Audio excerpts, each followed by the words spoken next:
아멘. 반가운 단어가 나오죠? 뭘까요? 복. 네, 그래요. 여전히 우리는 복이 반갑습니다. 복이 내렸던 오벳 에돔의 집이 있고 또 죽게 된 우사의 이야기가 같이 담겨져 있습니다. 죽음과 복, 죽음과 복, 그 중심에 여호와의 궤가 있네요. 오늘 이 두 사람의 그 다른 결말을 바라보면 여호와의 궤, 하나님의 임재, 하나님의 말씀, 우리에게 어떤 의미인가, 우리는 과연 어느 길로 가고 있는가 하는 것을 같이 함께 묵상하고 기도하려고 합니다. 뭐 썩 그 유익한 예화일지는 모르겠습니다만은 활용점정이라는 단어가 있죠. 그 그림을 그리는데 용의 그림을 그리고 마지막 눈을 그리지 않는 그 화가에게 왜 다 그리고 눈을 그리지 않느냐 그랬더니, 내가 이 눈을 그렸을 때에 이 용이 갈 곳을 보고 날아오를까봐 그건 그리지 못하겠다 그랬더니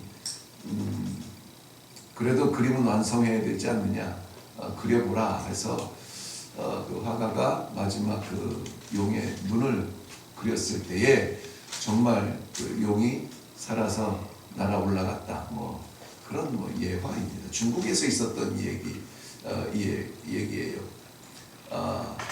모든 일의 마지막 그 결정적인 한 가지, 그걸 체험으로 말미암아서 완성되었다라는 그런 완성한다라는 의미겠죠. 다윗이 나라를 안정되게 이제 구축을 하고 마지막 이 나라의 완전함을 이루기 위하여서는 하나님의 궤가 우리 예루살렘에 있어야 되겠다라는 생각을 하게 됩니다. 그래서 이 하나님의 궤, 언약궤를, 기럇 여아림에 있는 궤를 예루살렘에 가져오기로 결심을 하고 백성들과 제사장들과 장로들을 다 모아서 이제 이렇게 하는 것이 옳지 않느냐, 내 온 나라가 맞습니다.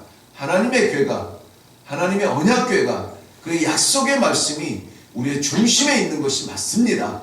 그래서 다윗이 꿈꿔왔던 그 하나님의 정치, 하나님의 살아계신 그 신정 정치의 완성을 이루기 위하여서 오늘 그 하나님의 궤를 옮기는 그런 작업이 있습니다.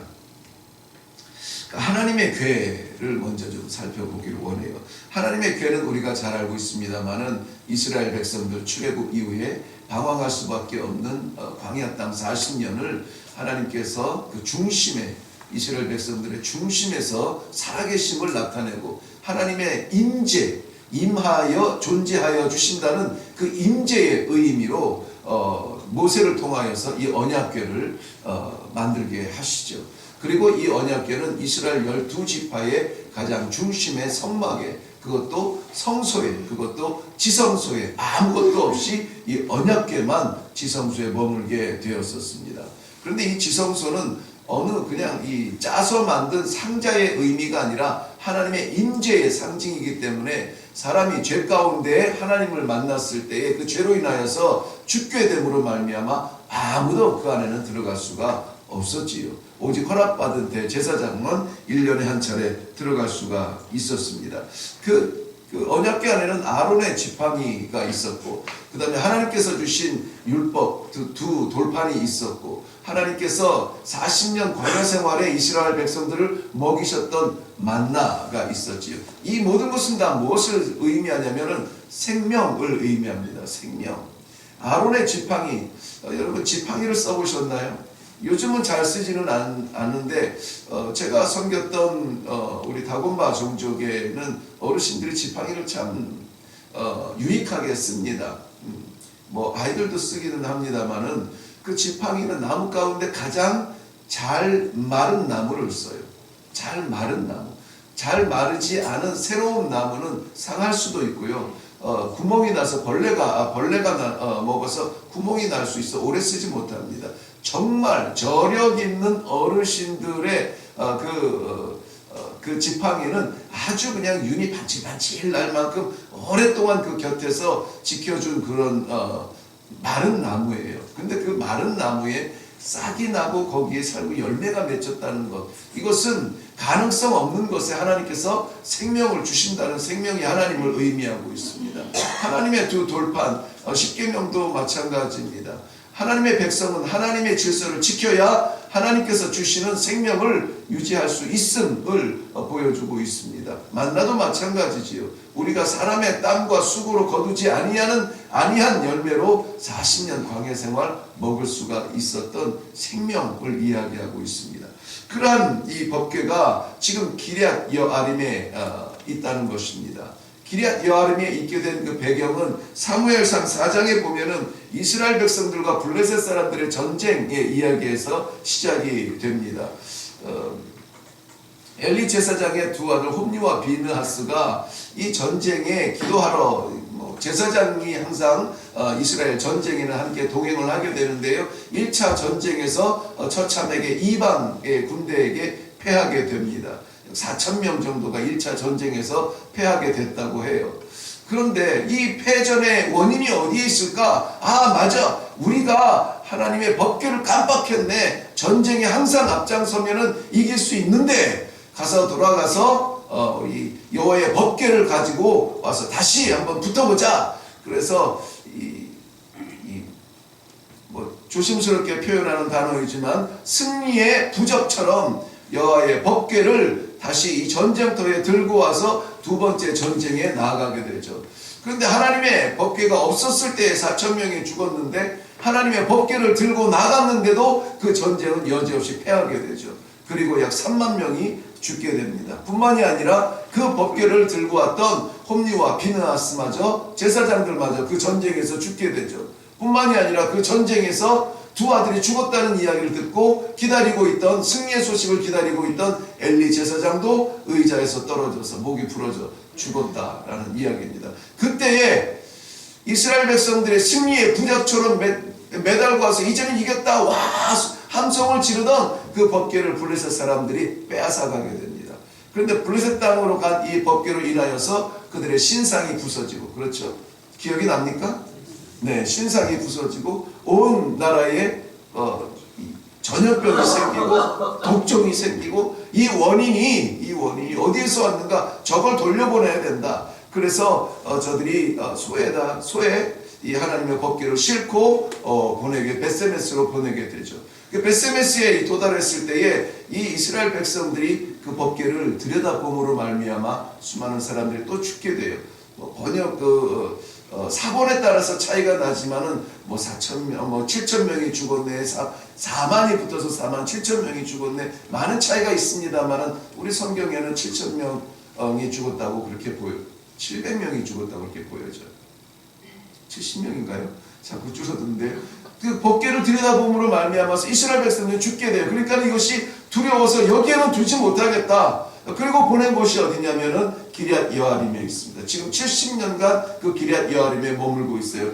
초대왕 사울 때에는 이 법궤라는 단어조차 나오질 않았어요. 그런데 다윗이 하나님의 나라를 맡게 됨으로 말미암아 그때의 하나님의 정치, 하나님의 다스림을 회복하기 위하여서 하나님의 말씀, 하나님의 법궤를 불러오고자 기럇 여아림에서 예루살렘으로 이 법궤를 가져오자고 지금 시도하고 있는 것입니다. 온 백성들이 소고치며, 오늘 8절부터 읽은 말씀의 내용이 그거예요. 뛰놀며 힘을 다하여 뛰놀며 노래하며 수금과 빗과와 소고와 재금과 나팔로 연주하니라. 잔치가 벌어진 겁니다. 축제예요. 왜? 여호와의 궤가 돌아오기 때문에. 그런데 9절부터 오늘 마지막 읽은 14절까지의 내용에는 두 사람이 주목을 받게 됩니다. 한 사람은 우사라고 하는 사람이고 또 한 사람은 오벳 에돔이라는 사람이에요.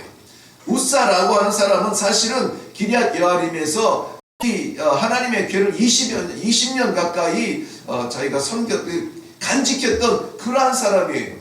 자기가 간직했던 이 하나님의 법궤를 이제는 예루살렘으로 가져간다고 하니까 얼마나 감격스럽겠습니까? 얼마나 좋았겠어요. 그래서 수레에다가 싣고 이 여호와의 궤를 손수 몰고 지금 예루살렘으로 가던 중에 일어나는 일이 8절 9절 말씀에 있습니다. 9절 말씀 봅니다. 기돈의 타작 마당에 이르러서는 소들이 뛰놀므로 우사가 손을 펴서 궤를 붙들었더니 우사가 손을 펴서 궤를 붙들므로 말미암아 여호와께서 진노하사 치심에 그가 거기 하나님 앞에서 죽으니라. 이상하죠. 하나님의 궤를 예루살렘 본 자리로 가지고 가서 하나님의 정치, 하나님의 나라가 완성되는 화룡 전정 그 마지막 점을 찍기 위하여서 나아가는데 소들이 뛰놀아서 법궤가 떨어질 것 같아서 그가 잡았는데 그것으로 말미암아 여호와께서 진노하여서 우사가 그만 그 자리에서 죽었는데 그 죽음이 그 다윗이 그 현장을 뭐라고 불렀냐면은 베레스 우사라고 이름을 붙이거든요. 베레스 우사. 베레스라는 이름을 알죠. 베레스라고 하는 이름, 터치다라는 이름이에요. 터틀에서 나왔다고 할 때 베레스라는 이름을 썼는데 그 베레스가 찢어지는 거예요. 깨지는 거예요. 터지는 거예요. 그 죽음이 굉장히 잔인한 죽음이었음을 이름을 또 그 다윗이 그것을 이름 붙인 것을 보아서 우리가 살짝 알 수가 있는데요. 우사는 그 자리에서 죽게 됩니다. 목적은 손에도 하나님의 법이 우선 이어야 되죠. 하나님의 법. 우사가 잊은 것이 있습니다. 20년 동안 내가 곁에서 간직했던 이 하나님의 궤, 눈에 익숙하고 늘 곁에 있었기 때문에 익숙한 그 궤일지라도 이것은 그냥 상자가 아니에요. 그 익숙함이 오히려 이 우사에게 위험을 가지고 왔다고 봅니다. 늘 곁에 있기 때문에, 늘 대하기 때문에, 늘 봤기 때문에 이것이 처음에는 하나님의 궤, 그 감격 속에 이것을 바라보았겠지만 보고 또 보고 또 보고 어제도 보고 오늘도 보고 계속 보다 보니까 이것이 하나님의 궤, 하나님의 임재의 의미보다는 상자로 여겨졌던 것은 아닐까요? 익숙함의 위험함. 우리 신앙생활도 마찬가지죠. 신앙생활에 익숙함, 노숙한 저력 있는 신앙을 추락시킬 수 있는 위험이 거기에 있습니다. 우리 처음 하나님을 만났던, 처음 믿었던 그 순간, 뭐 부흥회가 됐든 기도원이 됐든 누구의 소개로 교회에 올라와서 처음 말씀을 대하든 그때였든지, 아니면 찬송 가운데 눈물이 펑펑 쏟아졌던 때였다든지, 한 사람의 기도로 인하여서 가슴이 열리며 뜨거운 눈물이 흘렀던 그때였다든지, 정말 그 나이에 말이죠. 그 나이에 그 뜨거운 눈물을 흘리면서 하나님 앞으로 돌아왔던 그 처음 사랑의 간직함, 세월이 지나서 찬송도 익숙해지고 기도도 익숙해지고 말씀도 익숙해져서 이제는 또 들었던 말씀이네, 지난번과 다른 말씀이네, 누구 말씀이 더 낫네 판단하는 자리에 내려가게 되고, 처음에는 말씀이 나를 지배하며 말씀이 나의 삶을 인도했는데 이제는 내가 말씀을 다스리고 내가 말씀을 판단하고 나에게 맞는 말씀만 받고 나에게 맞지 않는 말씀은 내려놓고, 익숙함의 위험은 우사만 가지고 있던 것은 아닙니다. 우리에게도 있다는 것이죠. 우사가 저질렀던 두 가지 그 잘못은 이런 거였습니다. 하나는 하나님의 궤를 수레에 실었다는 것 자체가 잘못이에요. 성막에 있는 모든 물건들은 수레에 실을 수 있어요. 그런데 하나님의 궤는 수레에 실어서는 안 돼요. 하나님의 궤가 움직일 때는 레위인 가운데 고핫 자손들이 반드시 고리에 큰 막대를 껴서 어깨에 메고 이동을 해야 돼요. 아무도 손댈 수가 없습니다. 그래서 베세메스에서도 이스라엘 백성들이 그 안을 들여다봄으로 말미암아 죽었다고 했잖아요. 이게 레위기 4장에 보면은 이 율법, 하나님의 궤에 대한 질서가 나오는데 봐서도 안 되고 만져서도 안 돼요. 그런데 오늘 우사는 흔들린다는 염려로 인하여서 그 궤를 만졌는데, 이것은 선의이지만은 선의보다 앞서는 것은 하나님의 법입니다. 우리의 생각에는 이것이 옳은 일일 수 있고, 이것이 좋은 생각일 수 있고, 이것이 이렇게 하면 괜찮을 것 같은데 좋은 마음으로 우리는 생각을 하는데, 그러나 우리의 선한 우리의 앞선 것은 하나님의 말씀의 법이에요. 오늘도 우리의 판단 가운데에 우리의 지적 판단이나 상황적 판단보다 하나님의 말씀의 판단이 우선되어지는 복이 있기를 바랍니다. 그 다음에 오벳 에돔의 이야기를 보면은 13절 14절에 보면은 오벳 에돔 이야기가 나옵니다. 우사가 그렇게 죽게 되자 다윗이 더럽 겁이 나서, 이거 우리 집에 이거 모실 수가 있겠나? 가까운 오벳 에돔의 집에 하나님의 궤를 맡기게 됩니다. 하나님의 궤는 오벳 에돔의 집에 석 달을 머물게 돼요. 그런데 그 석 달 있는 동안에 하나님께서 그 맡은 오벳 에돔의 집과 그의 모든 소유에 복을 더했다라고 말씀하고 있어요. 어떤 사람은 이 하나님의 궤 때문에, 하나님의 약속의 언약궤 때문에 죽게 되고, 어떤 사람은 하나님의 언약궤 때문에 그의 집과 모든 소유가 복을 받게 됩니다. 오벳 에돔은 이것을 억지로 두려움 가운데 맡은 것은 아니라고 보아져요. 바로 직전에 이 언약궤를 만진 것만으로도 20년간 이것을 보관했던 사람이 길거리에서 죽게 되었는데, 이것을 좀 맡으라고 했을 때에 이것을 맡게 된 오벳 에돔, 그에게는 두려움이 아니라 감사로 이 말씀을 받게 돼요. 감격 속에 하나님의 언약궤를 맡게 돼요. 왜냐하면 역대 26장에 넘어가 보면은 26장 4절 이후에 보면은 이 오벳 에돔의 자손들이 나오거든요. 오벳 에돔의 자손들의 이름이 기록이 되는데, 그 사람들이 거기에 나온 이유가 뭐냐면은, 왜 거기에 기록이 되냐면은, 오벳 에돔과 그의 자손들이 하나님의 성막의 문을 지키는 문지기의 이름으로 등장을 해요. 그렇다면은 나중에 이 기럇 여아림에서 예루살렘으로 이 하나님의 법궤가 옮겨졌을 때에 같이 하나님의 말씀을 따라서 예루살렘으로 움직였다는 거예요. 그리고 그 말씀을 맡았던 오벳 에돔에게 이 하나님의 성막의 문을 지키도록 그 직분을 허락했다는 이야기가 되는 것입니다. 이 말씀에 감격이 없다면, 말씀에 기쁨이 없다면은 말씀을 따라갔을까요? 아이고 됐습니다. 이제까지 우리 집에 있는 것만으로도 됐어요. 어여 가져가세요 했겠죠. 근데 그 언약궤를 따라 예루살렘까지 가서 하나님의 성전의 문지기가 되었다는 것입니다. 문지기라는 말이 그렇게 썩 좋지 않은 단어일 수는 있습니다만, 성전의 문지기는 다르죠. 성전의 문지기는, 하나님 나라의 문지기는 다르죠. 생명의 문지기는 다르죠. 복음의 문지기는 다르죠. 오늘 우리 말씀을 받을 때에 하나님께서 말씀으로 우리의 가슴에 처음 들어왔던 그 처음 사랑으로, 그 감격으로, 그 감사로 말씀을 받을 수 있기를 바랍니다. 말씀을 받고 나서 그 말씀을 따라서 말씀이 가는 곳으로 우리가 말씀 따라 순종함으로 나아가서 오벳 에돔의 이 모든 축복, 우리 모든 성도님들의 가정 속에 임하기를 주님의 이름으로 축원합니다. 기도하겠습니다. 살아계신 아버지, 은혜를 감사합니다. 오늘도 말씀으로 우리에게 찾아와 주시니 감사합니다.